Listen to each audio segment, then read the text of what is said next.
आज का पावन प्रसंग पुनीत अवसर है कि श्रीमद् जिनेन्द्र पंचकल्याण प्रतिष्ठा महामहोत्सव में आज अंतिम दिन मोक्ष कल्याण महोत्सव गजरत फेरी में हम सभी यहाँ पर बैठे हैं और ये निश्चित है कि आप सभी यहाँ बैठे हैं तो आप सभी का साथी से पुण्य का योग है। पुण्य जब जीव का हुआ करता है, जब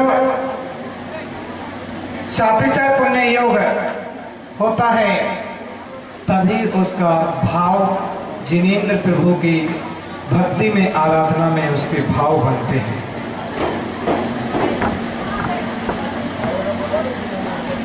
जब शुभ पुण्य कर्म का उदय होता है तो उसके विचार भी शुभ बनते हैं और जब पाप कर्म का उदय होता है तो विचारों में भी उसके भावों में भी पाप कर्म के उदय से उसके विचार भी पाप रूपी निकलते हैं।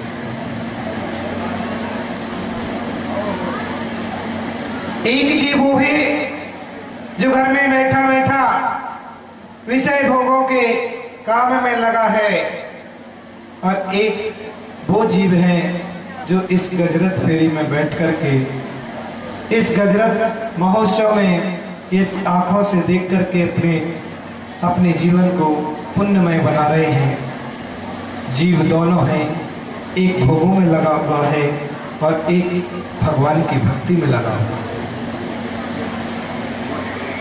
और ये पुण्य का उदय होता है जब जीव का, तभी ये पुण्य के उदय से उसके लिए पंच कल्याणक जैसी प्रतिष्ठा जैसी महामहोत्सव उसको देखने मिलता है, उसके लिए वह अनुष्ठान में बैठने के लिए मिलता है, उसके लिए पूजा करने के लिए मिलता है। अन्यथा वह जीव विचार तो करता रहेगा, भाव बनाता रहेगा, लेकिन वो कार्य हो नहीं पाता है।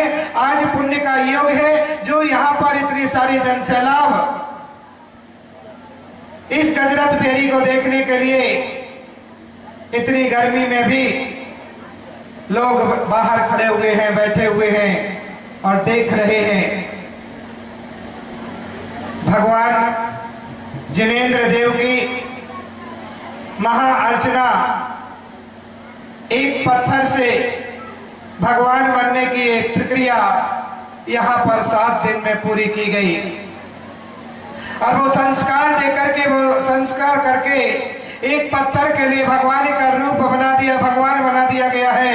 और आज यही शिक्षा मिलती है, यही सीख मिलती है कि संस्कारों की देखिए, जो पत्थर अभी खदान में पड़ा हुआ था, जिस पत्थर के ऊपर एक शिल्पीकार अपना काम कर रहा था, वह चोट दे रहा था, वह अपने पैर रख करके उस प्रतिमा के ऊपर चल रहा था। जब तक उस प्रतिमा की, उस पत्थर की कोई कीमत नहीं थी, लेकिन वही पत्थर इस स्थान पर आकर के जब मुनिराजों ने उसको सूर्य मंत्र दे दिया तो वो पत्थर भगवान का रूप धारण कर लिया, उसका भगवान की पूज्यता को प्राप्त हो गया।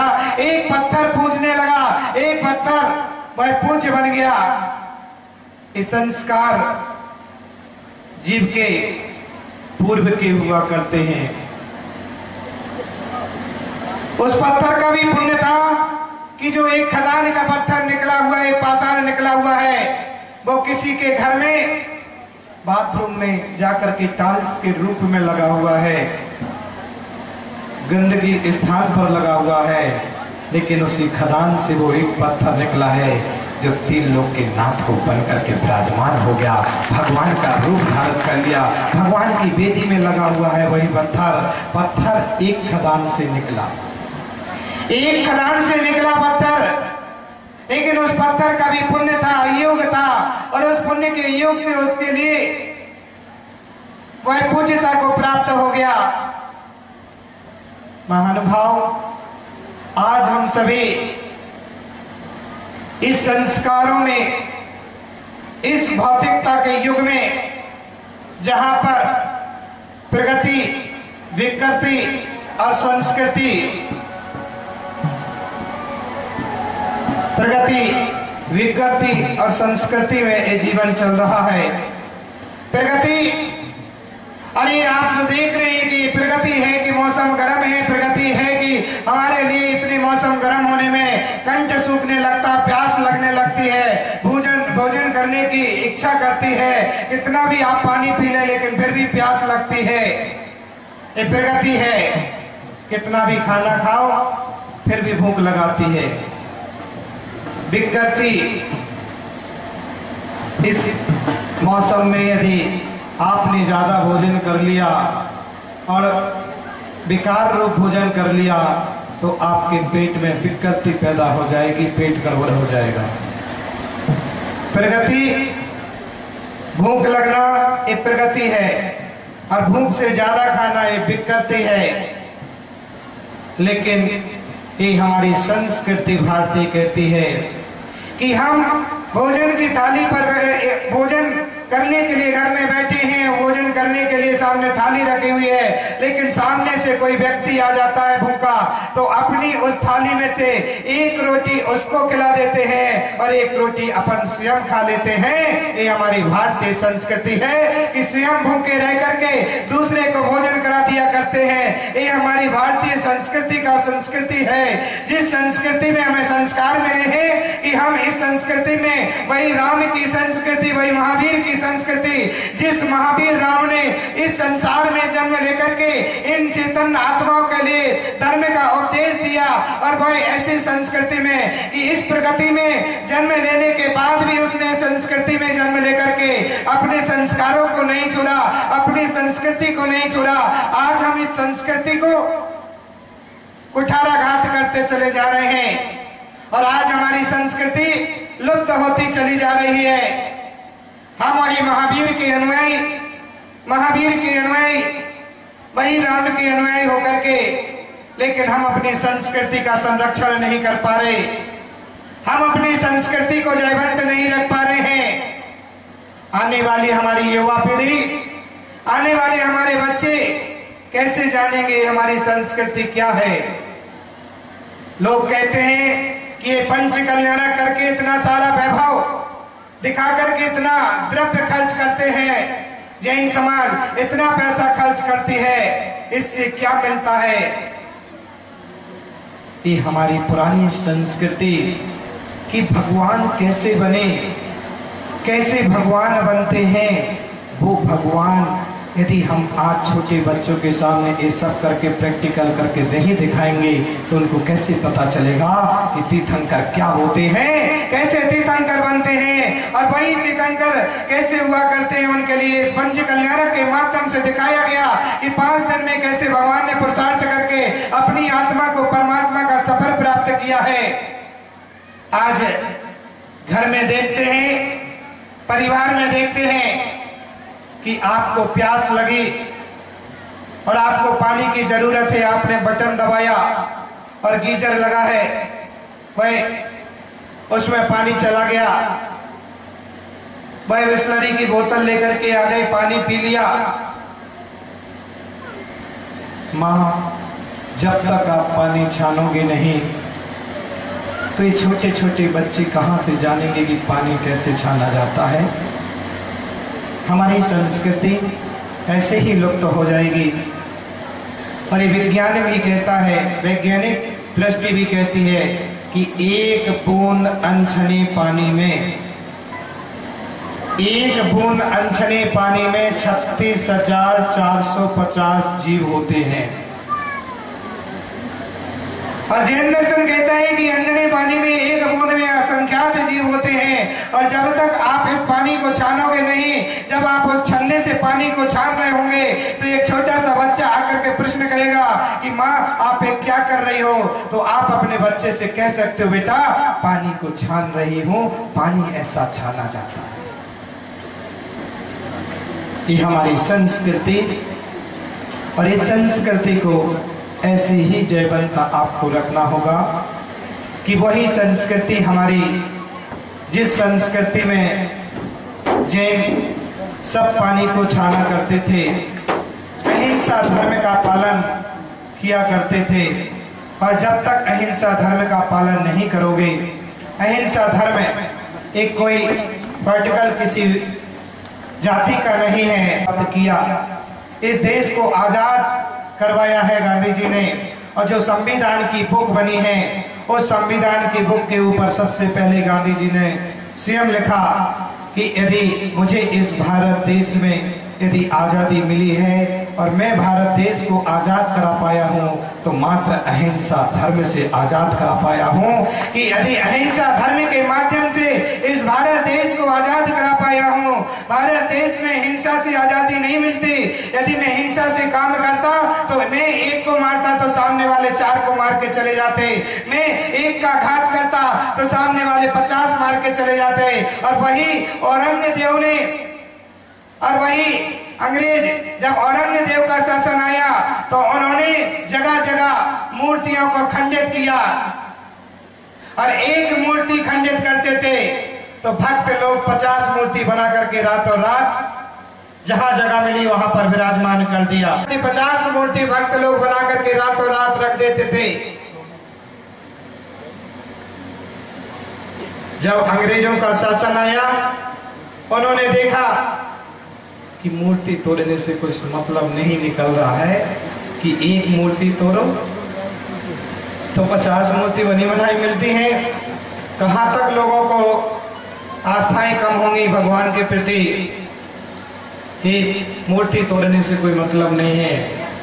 अंग्रेजी दिमाग लगाया, गोरे लोगों ने अपना गोरा दिमाग लगा करके मूर्ति को नहीं तोड़ा, मंदिरों को नहीं तोड़ा, भगवानों के नहीं तोड़ा।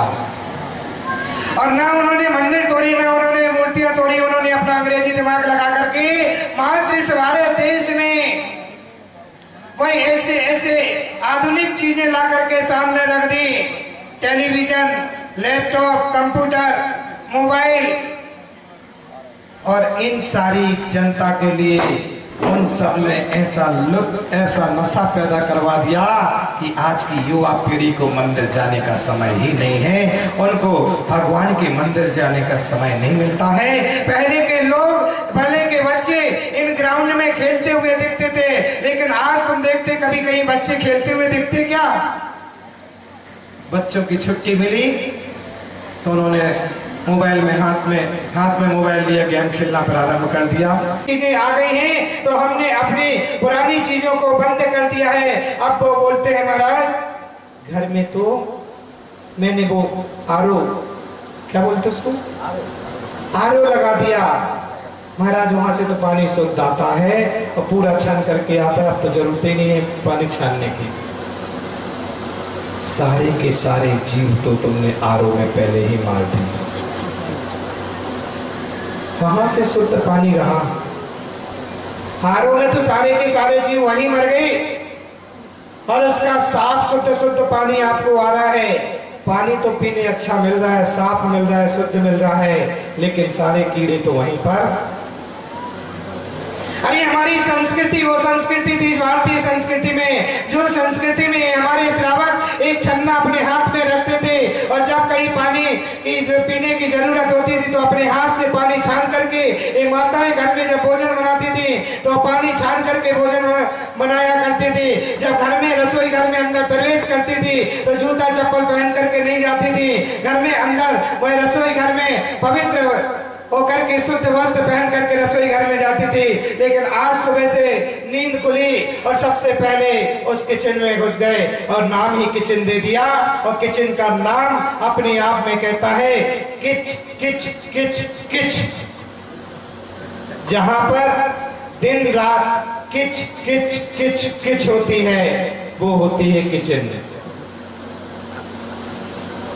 जहां दिन रात किच किच किच किच किच मची रहती है उसको किचन कर दिया है। और किचन में वह किच किच मची रहती है, वह क्लेशता मची रहती है। अरे पहले के जमाने में किचन नहीं होती थी, पहले के जमाने में रसोई घर होती थी और लोग रसोई घर में जाकर के प्रसाद के रूप में अपना भोजन बनाया करती थी। ये माताएं जाती थी तो शुद्ध वस्त्र पहन करके वो रसोई घर में जाती थी और उसका प्रभाव होता था कि जो बच्चा भोजन करता था उसका भी भाव प्रभु बनने का, गुरु बनने का भाव बना करता था। क्योंकि कहा है जैसा खाओ अन्न वैसा हो मन।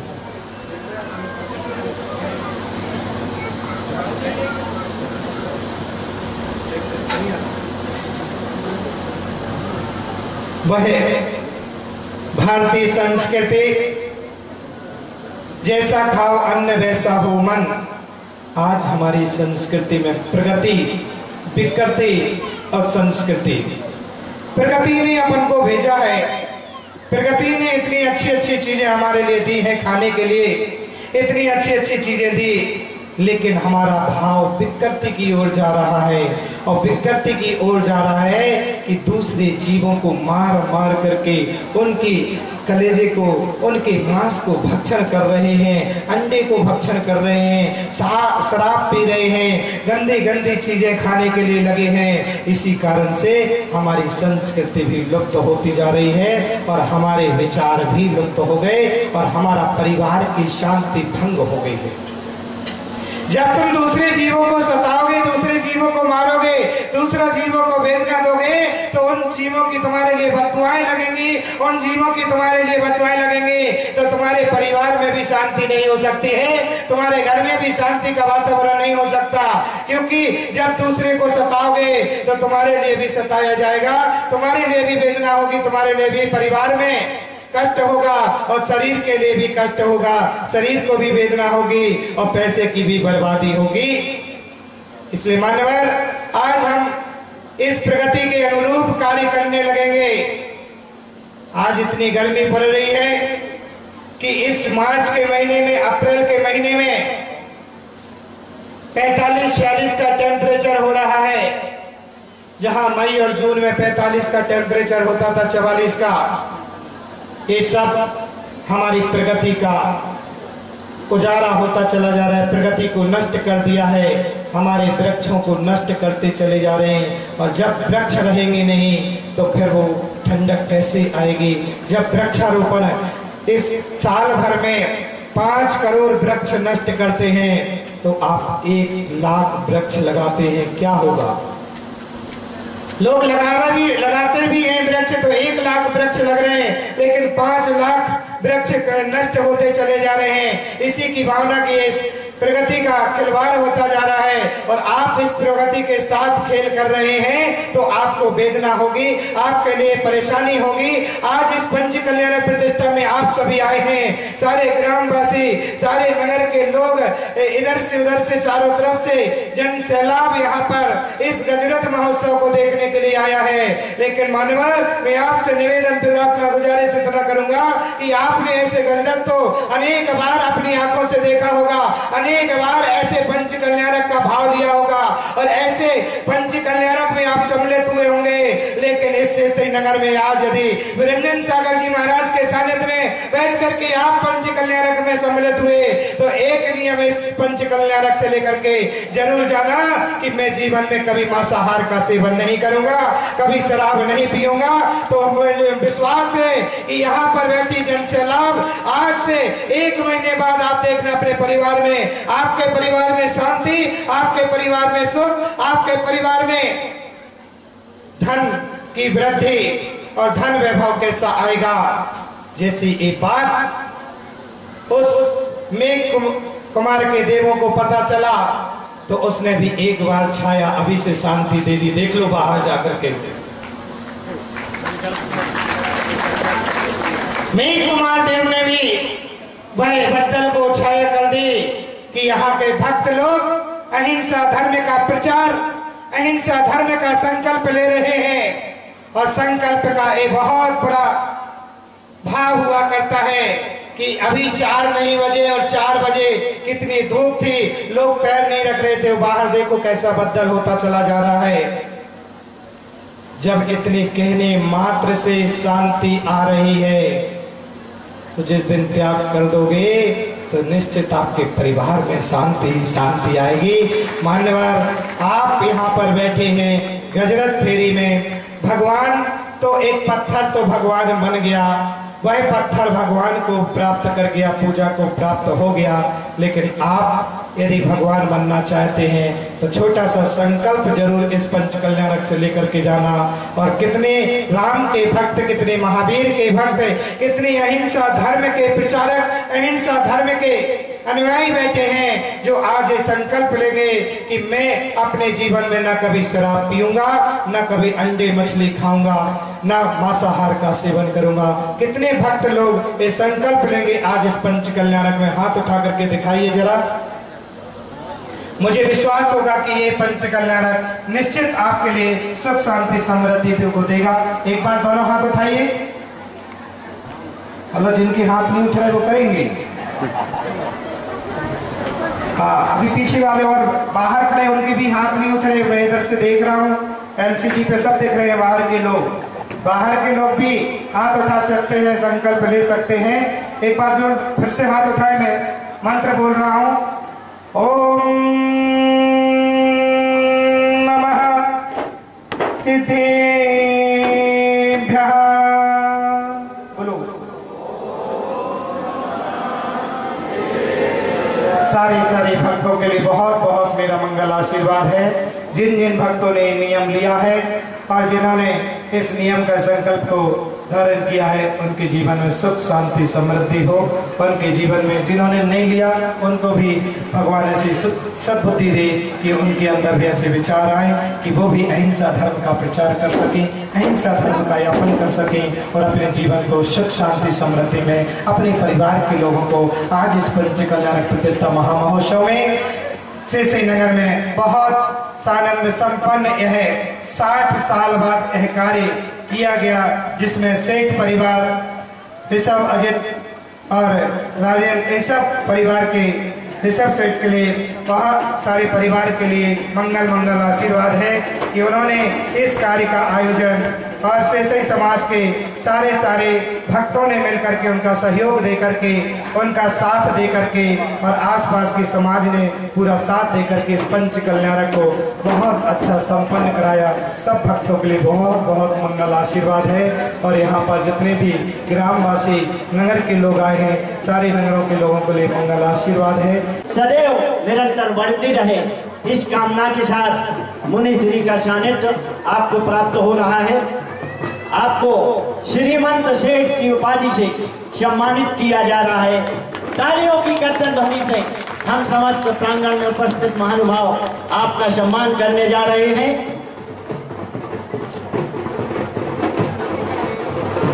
और अब वीर प्रभु से, भगवान जिनेंद्र देव से ऐसी कामना करते हैं कि भविष्य में आपके द्वारा सदैव धर्म की वृद्धि होती रहे, धार्मिक अनुष्ठानों में बढ़ चढ़ करके आप तन मन धन से सदैव कार्य करते रहे। ऐसी मंगल कामना वीर प्रभु की आप पर सदैव चित्त छाया हो। सोनू कहाँ जल्दी आए, जल्दी आ जाए।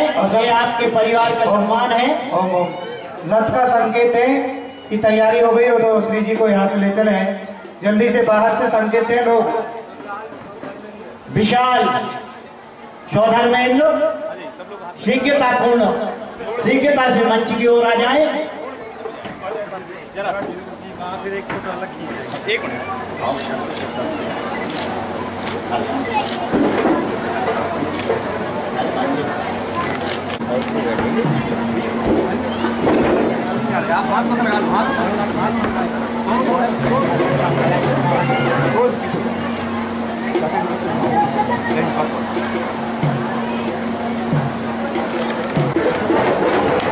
बोलिए जनसंघ 108 मुनि श्री विरंजन सागर जी महाराज की, परम पूज्य 108 मुनि श्री अर्पण सागर जी महाराज की, परम पूज्य छुल्लक श्री विश्व सागर जी महाराज की। समाज समस्त ग्रामवासियों ने काफी सहयोग दिया। जनसंघ विरंजन सागर जी महाराज ने काफी सहयोग दिया। जब से हम बीमार थे, यही से उनके आशीर्वाद से यह कार्य संपन्न हुआ। सभी से आभार व्यक्त करना चाहता हूँ। सभी का आभार व्यक्त करते हैं।